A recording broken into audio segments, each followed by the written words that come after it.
টিয়কত drugs আসক্ত যুৱকক ৰাইজে কাৰায়ত্ব কৰি চমজালে আৰক্ষী। টিয়কত FRUৰ ওচৰত এটি ভাড়াঘৰত আজি কিছুদিনৰ পৰা জুণ্টি শৰ্মা নামৰ বামুণীপুখুৰীৰ যুৱকজনে ভাড়া লৈ আছিল।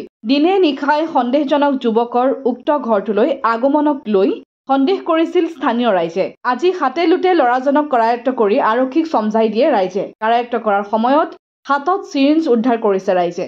অৱশ্যে যুৱকজনে ড্ৰাগছ সেৱন কৰাটো স্বীকাৰ কৰিছে আৰু টিয়কৰ বলমা কাকজান অঞ্চলৰ পৰা এই ড্ৰাগছ যোগান ধৰে বুলি মন্তব্য কৰিছে। নাম জুণ্টি শৰ্মা, মোৰ ঘৰ বামুণপুখুৰী। ইয়াত মানে আমি ভাড়াঘৰ এটা মোৰ লগৰ এজনে লৈছিল।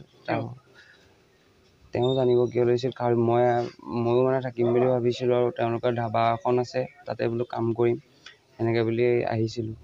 আজি 4 দিনমান হৈছে অহা। কলিয়াপানীত ধাবা এখন আছে,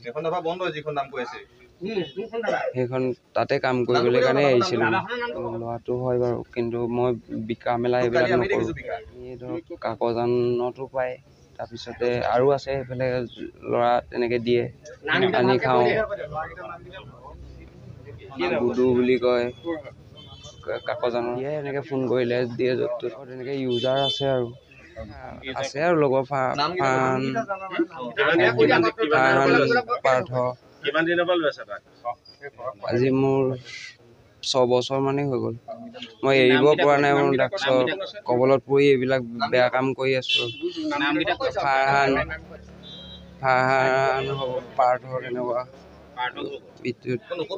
টিয়কতে বলমা